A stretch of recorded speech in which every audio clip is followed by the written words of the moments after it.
Welcome everyone to the Proven Knowledge Podcast.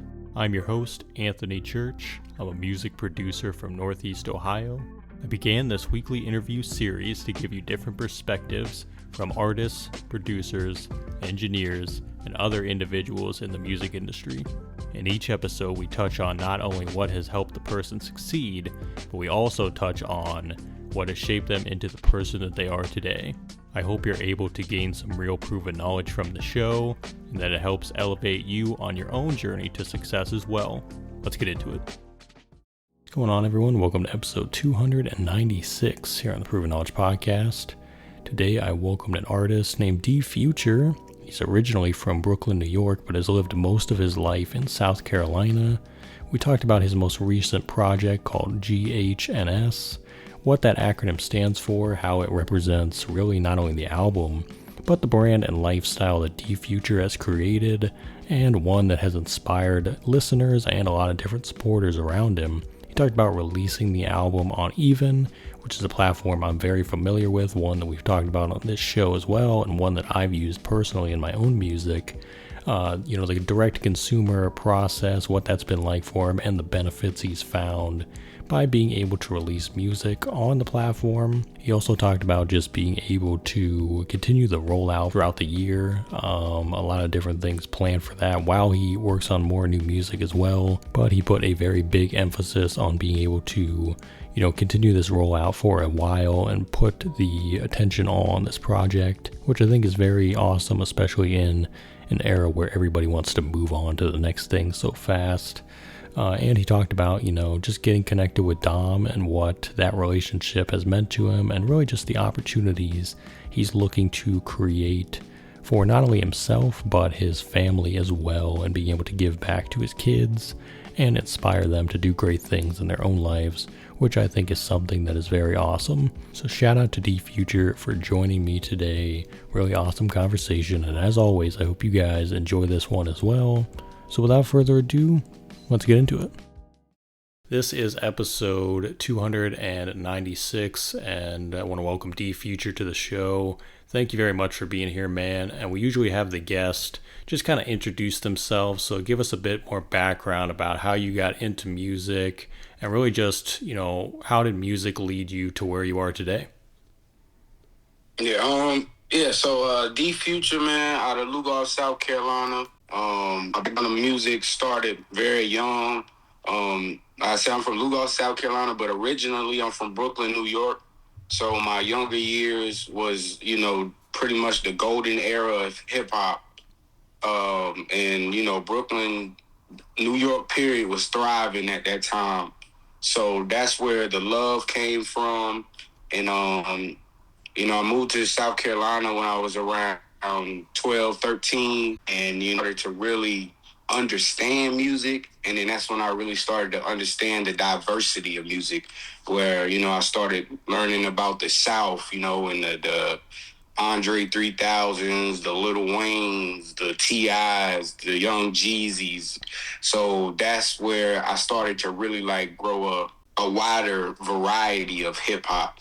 So that's pretty much my background, how I fell in love with music. And I started making music when I was in high school, just trying stuff back when you would hook up a USB mic to your laptop, and just recording and wanting to hear yourself and, playing it for family and friends. And I also was very competitive, so I ended up getting into the battle rap world. I battle rap often as well, so that's how it all started. Yeah, that's incredible, man. And I didn't know about the Brooklyn background, but I think that makes sense for your lyricism style as well, because you are someone that I can tell is very lyric heavy and focused on, the importance of words in your music as well. I kind of want to start there with the contrast between, let's say, making songs for release, like for albums and singles, and then battle rapping, because I've always heard that, some of the best battle rappers in the world can't really make great albums. Or vice versa. It's like you kind of do one or the other. Yeah. So for you, how do you kind of approach both? Because I know that they're very different things at the end of the day. While they can kind of cross over a little bit, you have to have a different approach between each one. Right. So how do you kind of approach that, and what are the tactics that you're bringing to both areas? Yeah, definitely. There's definitely that connotation that battle rappers can't make music, and I honestly disagree, but I understand, if that makes sense, because I've said this once before. The problem I think battle rappers have when it comes to making music is that they can't turn off the competition side. So when they're making music, they're not making music. They're trying to compete and trying to be the best. Yeah. And that's one of the things I stuck early on. Every time I made a song, I wanted to have all the syllables, all the cadences, all the punchlines, and I struggled with that early on in music. But once I learned and was able to just make good music, and turn off trying to make everything connect in every line. Which I still do that. I still, want to flex and let everybody know, hey, you can't mess with me with this pen and all that. But when you're putting out music is a feeling, it's a vibe, it's an energy. And so I've learned to tap more into that when I make music, and that's allowed my music to grow, tenfold. Now I just get in the studio, man, and I just want to hear, we start cooking up the beat, cooking up the sound, and then I let the vibe and the energy control what I write. Yeah. As opposed to when I'm battling, it's about war. Yeah. It's about win at all costs. It's about, putting a pen together and saying the syllables and the cadences and the punchlines and the metaphors and degrading your opponent. It's about winning. And it is a tough balance for battlers, because especially when you're battling and making music at the same time. Because if I just, if I got a battle coming up and the day before I just wrote the most harshest things in the world I could say to somebody, and now I got to get in the studio and write a love song, it's hard to turn that off. Yeah. So there's a balance in that's necessary, and so I've learned to master that balance, and now it's took my music to another level with this project I just dropped, man. I've got the most listeners I've ever had on a project, the most streams, the most feedback, the most praise that I've ever had with the music I put out, and it's because I turned that off. Yeah. I want to, the theme for this project was the soundtrack for hustlers, soundtrack for entrepreneurs, soundtrack for people who go out there and grind and get it.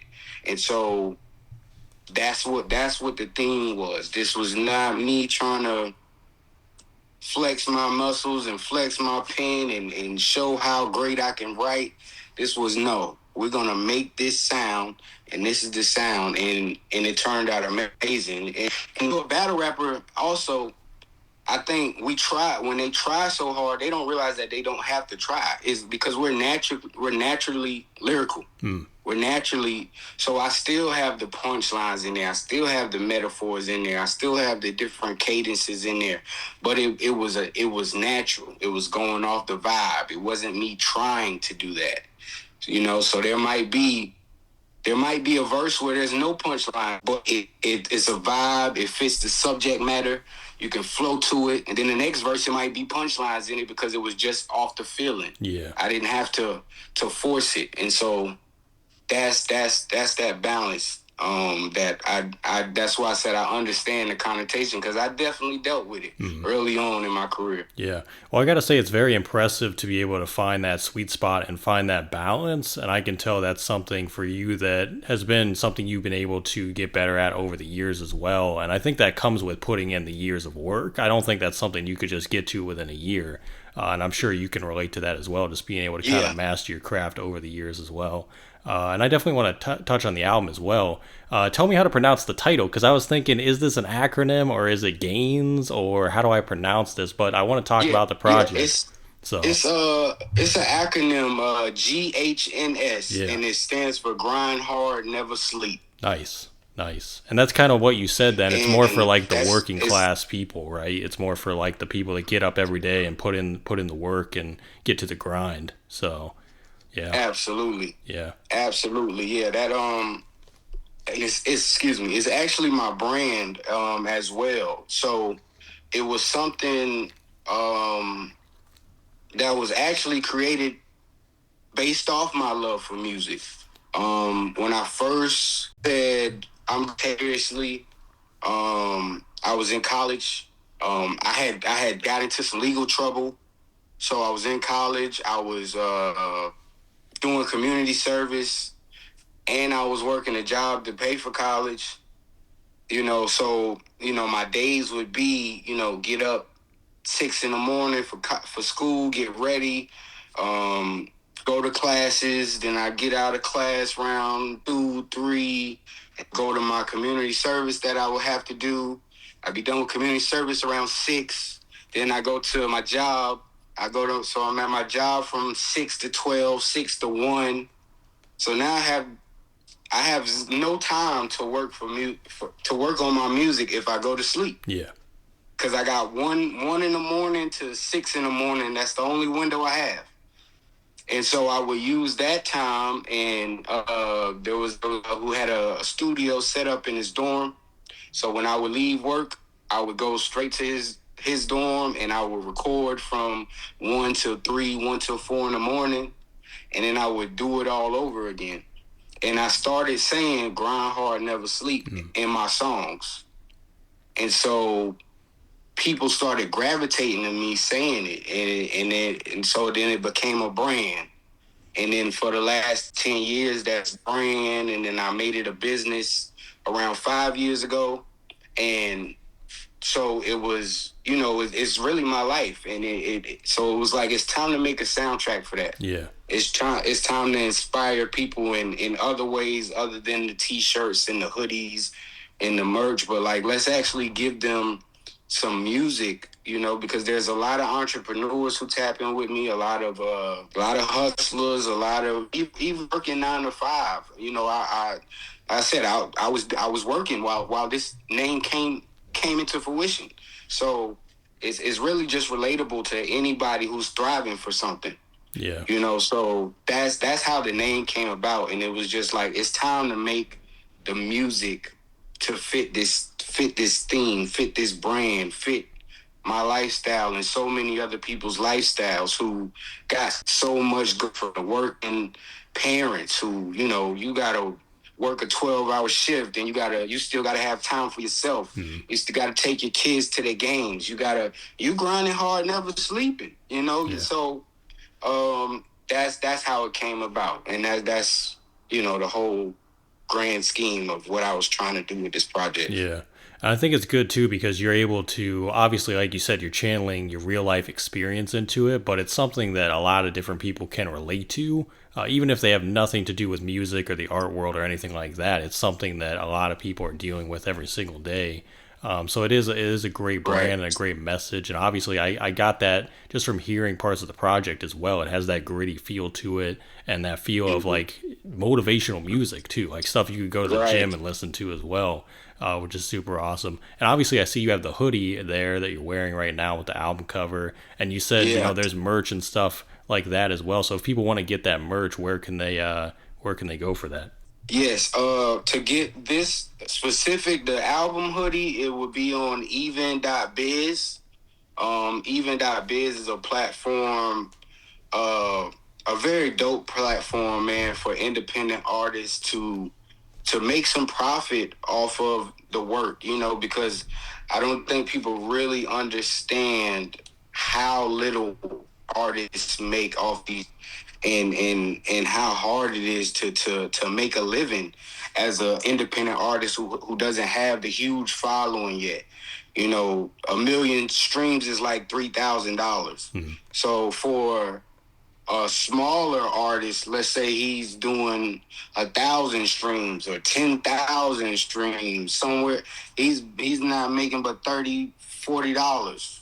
You know, so it's really hard for artists to profit and to continue on and to keep growing. So even.biz allows people to really be a part of my journey. Yeah. You know, really say they contributed to my journey. It's a platform where you can go in there, you can get the album by itself, and you can pay whatever you want. You can pay $1, you can pay $1,000. You can whatever the album you can do that. And then there's tiers where you can do the tier 2 and you get the album t-shirt and the album is included. And then tier 3 where you get the album hoodie and the album is included. So even.biz, man, I encourage all independent artists, if you're releasing something, drop it on even.biz first. Give it 2 weeks. Give it 3 weeks to fan bases, because it also allows you to get their emails, their information, so you can resell and refunnel and keep them updated with new things. They get exclusive things that the average listener can't get. So that was what I did. You know, I put it on even.biz 3 weeks before the album dropped on all platforms, and it was to really see the support system I have, and who's really my core fans, and who's the ones that's going to come out and support, come to your shows. These are where you find these type of fans. So even.biz, GHNS is the name of the album. D Future is the artist. That's me. So, you know, you go on even.biz, you search D Future GHNS, and it'll come up.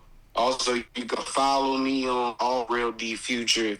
If you want to, you know, tap in and DM me, I can send you the direct link. The direct link is also in my bio. So, yeah. Wanted to take a quick minute out of today's episode to let you guys know of a way that you can support the show, a way that you can donate some funds to us, starting at as little as $5 or more via our Ko-fi page. Now, we've been using Ko-fi now for a few years, and it's been a very effective way to generate some funds that we end up using for, you know, future guests, sponsors, just an overall way to keep this show as quality as it has been for the last several years, and we always appreciate any and all contributions. So if you go to coffee.com/The Proven Knowledge Podcast, that's ko-fi.com/The Proven Knowledge Podcast, you can donate, like I said, $5 or more. You know, it gives you that option to do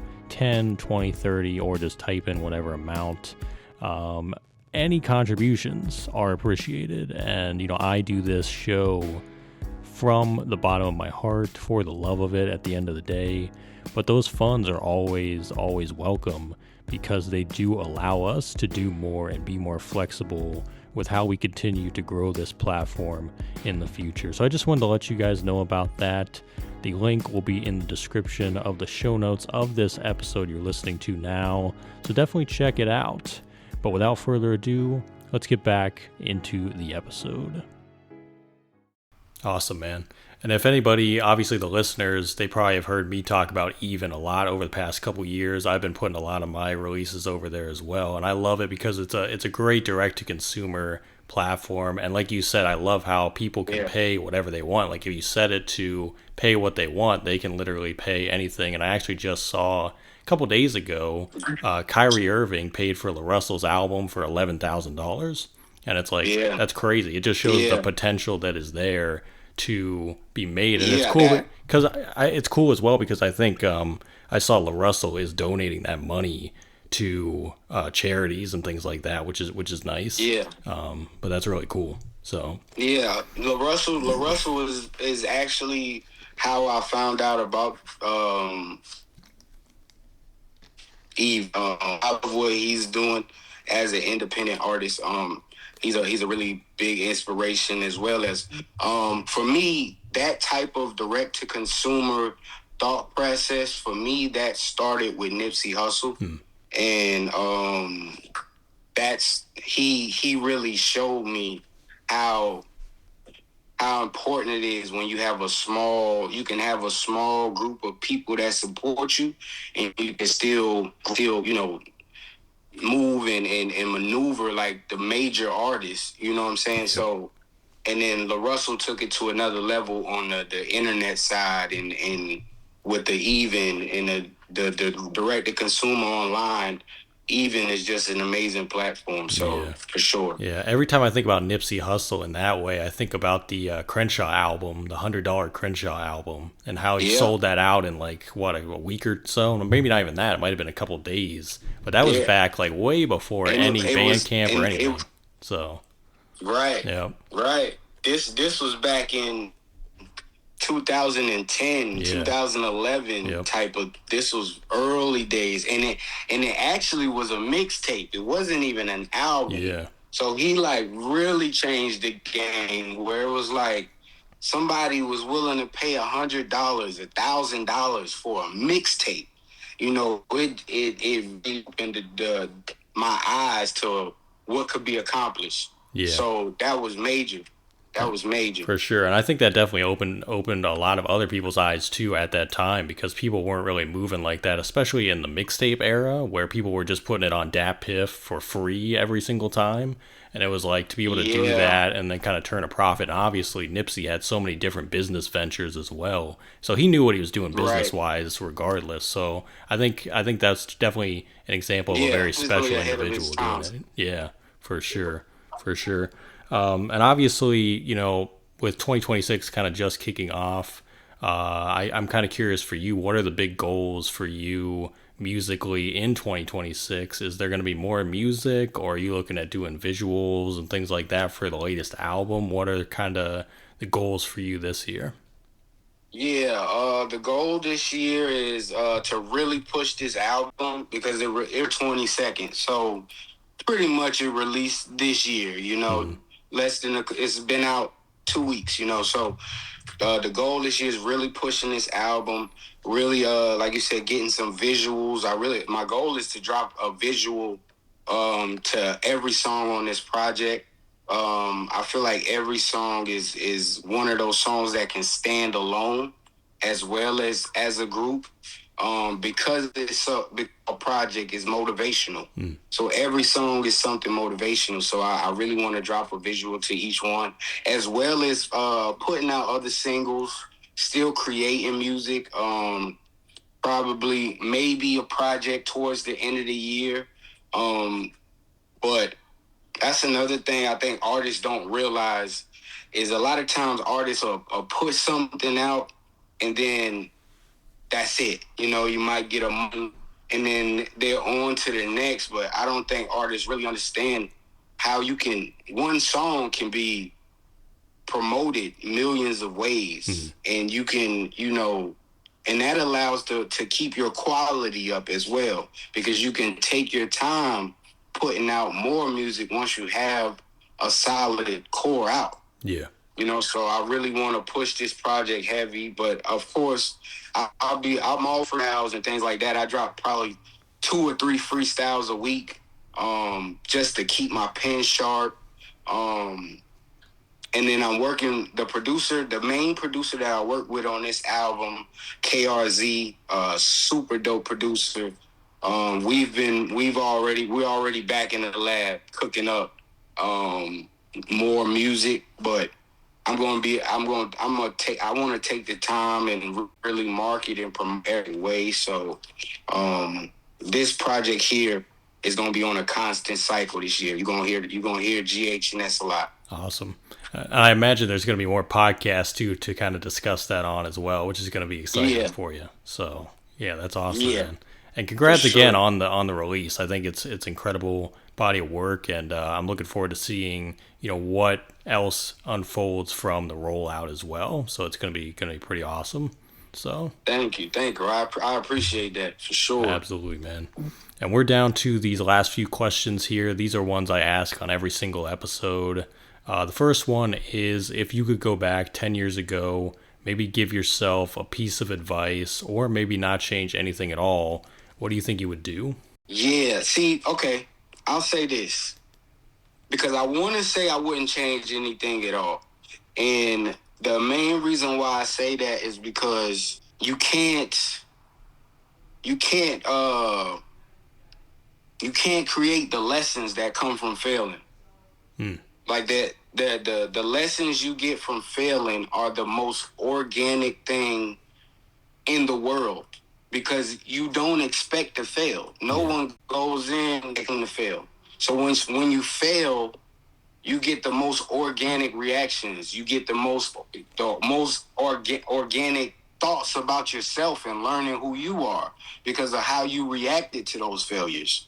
So yeah, I'm gonna just stick with that. I would say I wouldn't change anything because you can't AI simulate those failures. Yeah. You just it's part of the lesson, and it's so in tune with what my brand is about and what the album is about, and the motivation, like you said, is the motivation. So those failures help me write those stories. Those failures help me even decide to make a project like this. Those failures help me connect with people who related.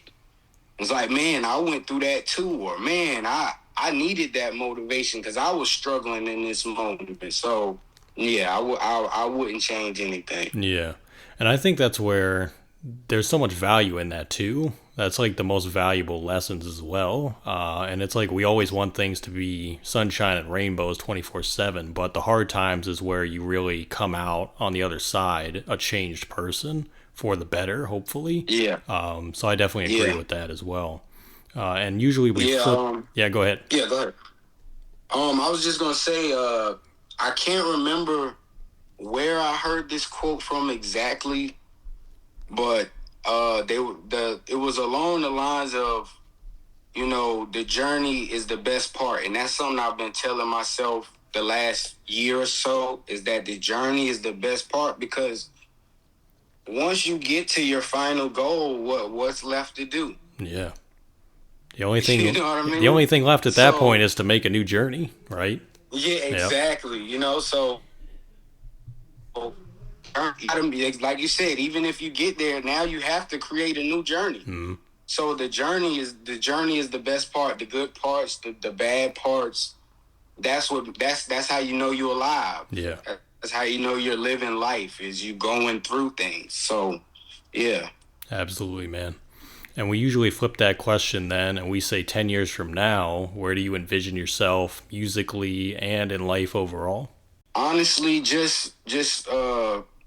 I would just say more of a growth of what I'm already doing. Just being able to reach more people, motivate more people, inspire more people. My, business growing, also my kids, hopefully I'm inspiring my kids to be entrepreneurs and to do what they love to do. That's the best part of my journey. Is that, I come from Lugoff, South Carolina, a real small town. South Carolina is a retirement state. So everyone here's thought is go home, work, go home. That's the lifestyle. There you get frowned upon if you don't have a normal 9 to 5. And so I never believed in that. I was always the one against the grain. I've had family members look at me crazy. And you ain't got no job. What you doing? Da, da, da, da. And I was like, I even the people that I see, they're miserable. They're not happy. Your bills are taken care of, but you come home angry, you come home bitter, and that trickles onto your kids. And so that never seemed like a lifestyle for me. Like, I got to do this for 40 years just to get retirement. I got to do something I don't like for 40 years. And then with the generation that we're in, retirement by the time I'm old enough to retire. Yeah. So it's like, you know, we're in a, so I really wanted to set that example for my kids. Like my daughter, she's a super talented artist, like drawing, and she loves fashion. And so I want to go through these obstacles and these hurdles so that when it's her time, I can say, okay, let's try this. Since you like art, let's try this. Let's create create a social media and let's start a live or a podcast and, you know, grow your talents and show your talents to the world, because you can make a living off doing what you love to do.